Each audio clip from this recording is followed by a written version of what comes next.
కలువరి మహిమా శుభ సందేశం. నేటి దేవుని సంఘములో యెజబేలు రాజ్యమేలుతాంది. మామూలుగా కాదు, మళ్ళా అతి భయంకరంగా రాజ్యమేలుతాంది. యెజబేలును పారద్రోలడం కూడా మంచిదే, కానీ యెజబేలునే ఉండనిచ్చుకుంటా నువ్వు యెజబేలు పారద్రోలదానడం హాస్యాస్పదం. అది ఎదుటి వారికి బోధించాలనుకున్నావు, కానీ మనం ఎలా ఉంటున్నామో ఆలోచన చేయద్దా? చాలామంది నీ కంటిలో దూలము నెంచక ఎదుటివాని కంటిలో నలుసును నీ కంటిలో నలుసుపడ్డది అంటాడు. వీని కంట్లో దూలం ఉంటుంది ఇంత, కానీ అవతలని కంట్లో ఏం కనబడుతుంది? వీనికి నలుసు. తీయద్దనలే, తీసేయాలి, కానీ ఎప్పుడు తీసేయాలి? మనము సరిచేయబడి ఇతరులకు కూడా మనము చెప్పాలి. రోమాపత్రిక 2వ అధ్యాయము 21వ వచనం నుండి చదవండి. ఎదుటివానికి బోధించు నీకు నీవే బోధించుకొనవా? దొంగిల వద్దని ప్రకటించు నీవు దొంగిలెదవా? వ్యభిచరింపవద్దని చెప్పు నీవు వ్యభిచరించదవా? విగ్రహములను అసహించుకొను నీవు గుళ్ళను దోచెదవా? ధర్మశాస్త్రమును మీరుట దేవుని అవమానపరిచెదవా? మీరుట వలన దేవుని అవమానపరిచెదవా? రాయబడిన ప్రకారము మిమ్మును బట్టియే కదా దేవుని నామము అన్యజనుల మధ్య దూషింపబడుచున్నదని. ఎదుటివానికి బోధించేటప్పుడు కాస్త మనము కూడా ఏం చేయాలి? ఇతరుల తప్పులు ఎంచే ముందు కాస్త ఏం చేయాలి? మనలను సరి చేసుకునే ప్రయత్నం చేయాలి. ప్రియ దేవుని బిడ్డలారా, ఈ తుయతైర సంఘములో ఉన్న పెద్ద లోపం ఏమిటంటే యెజబేలు అనే స్త్రీని ఉండనిచ్చుచున్నారు. అంటే దాని ప్రభావము పడింది. అన్నీ మంచిగానే ఉన్నాయని అనుకున్నారు, కానీ దాని వలన వీళ్ళకి చాలా నష్టము కలిగింది. అది నా దాసులకు జారత్వము చేయుటకును విగ్రహములకు బలిచ్చిన వాటిని తినుటకును అది నా దాసులకు బోధించుచున్నది. అంటే బోధ అనేది ఎక్కడ ఉంటుంది? టీచింగ్ ఎక్కడ జరుగుతుంది? స్కూళ్ళలో, కాలేజీలలో జరుగుతుంది, సమాజ కూడికల్లో జరుగుతుంది.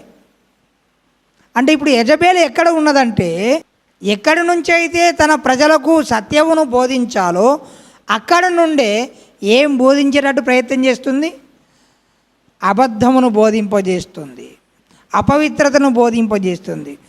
ప్రియ దేవుని బిడ్డలారా, మనమందరం గ్రహించవలసిన ఒక సత్యం ఏమిటంటే, నేటి సంఘాలలో అంత్యకాలంలో దేవుని సంఘములో యెజబేలు ఎంత ఘోరంగా రాజ్యం ఏలుతుందంటే ఇక దాన్ని చెప్పడానికి అవకాశం లేదు. ఇక అంత వర్ణించలేము మనం. ఇక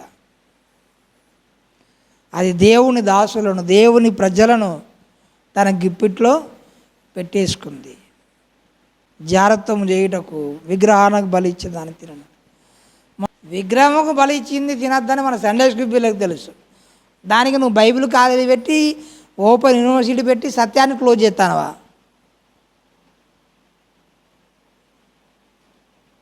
బైబిల్ కాలేజీలు కట్టడము, బైబిల్ ఓపెన్ యూనివర్సిటీ అని చెప్పి సత్యాన్ని క్లోజ్ చేస్తున్నారు.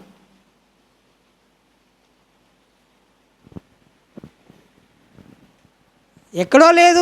మరి యెజబేలు దేవుని దాసుల మధ్యలో, దేవుని సంఘాలలో, బైబిల్ కాలేజీలోనే ఉండి అక్కడ నుంచి ఇదంతా నేర్చుకొని జనాల మీద ఇలాంటి బోధలు చేస్తే ప్రజలు మరి ఇదా ఎవరికి నచ్చింది వాళ్ళు చేసుకుంటున్నారు.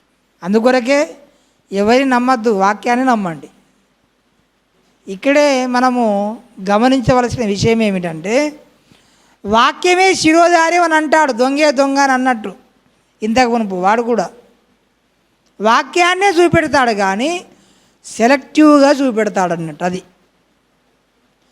యేసు ప్రభువును శోధించడానికి అపవాది వాక్యంను కోడి చేసి మాట్లాడాడు, సొంత కవితో మాట్లాడిండా? ఏమని శోధించాడు? వాక్యాన్ని కోడి చేస్తేనే శోధించాడు. నువ్వు ఇదిగో ఈ ఎత్తైన చిక్కన మీకు వెళ్ళి కిందికి దునముకుము, ఆయన నీ పాదములకు రాయి తగలకుండా నిన్ను కాపాడుతాడు అని ఉన్నది కదా.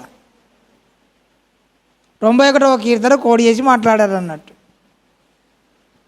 అంటే అపవాది మాట్లాడినా ఏం ఉపయోగించుకుంటాడు? వాక్యమే ఉపయోగించుకుంటాడు. మరి ఇప్పుడు ఇందులో ఏది సత్యము, ఏది అసత్యము, ఏది ఎందుకు నమ్మాలి, ఏది ఎందుకు నమ్మద్దు అనేది తెలియాలంటే క్రమంగా దేవుని మాటలు వినాలి, చక్కగా వెంబడించాలి. దానికి కొన్ని సూత్రాలు ఉంటవి, దానికి కొన్ని పద్ధతులు ఉంటవి. ఇక అప్పుడో ఒకసారి ఇప్పుడు ఒకసారి వాక్యం వినేవాడికి ఇంకేమర్థమవుతుంది? కనుక మనమందరము లేఖన సారాంశమును మనమందరము నేర్చుకోవడానికి ప్రయత్నం చేయాలి. యెజబెలు క్రీస్తు సంఘములోనే ఉండొద్దు, అది మన నినాదమై ఉండాలి. అప్పుడే మనము దేవుని గద్దింపు నుండి తప్పించబడతాము. 21వ వచనములో మారు మనసు పొందుటకు నేను దానికి సమయమిచ్చితిని గాని అది తన జారత్వమును విడిచిపెట్టి మారు మనసు పొందనొల్లదు. ఇదిగో నేను దానిని మంచము పట్టించి దానితో కూడా వ్యభిచరించిన వారు దాని క్రియల విషయమే మారు మనసు పొందితేనే కానీ వారి బహు శ్రమల పాలు చేతును దాని పిల్లలను నిశ్చయముగా చంపెదను. ఎంత ఘోరమైన శిక్షను దేవుడు ఇస్తున్నాడు చూడండి. అయితే తుయతైర సంఘం అంతా అలా చెడిపోలేదు, అది మనం అందరం గమనించాలి. సంఘమే చెడిపోలేదట. దాంట్లో మరి యెజబెలు ప్రభావం పడకుండా శేషము కూడా ఉన్నారట. అలా మనము ఉంటే దేవుని మెప్పుడు మనము పొందుకొని మరలా దేవుడు ఏదైతే వాగ్దానం చేస్తున్నాడో అంతము వరకు నా క్రియలు జాగ్రత్తగా చేయువాడికి జనుల మీద అధికారము ఇచ్చేదను, అతడు ఇనుపదండముతో వారిని ఏలును అని అన్నాడు. కనుక నువ్వు ఒక ఏలికగా, ఒక అధికారిగా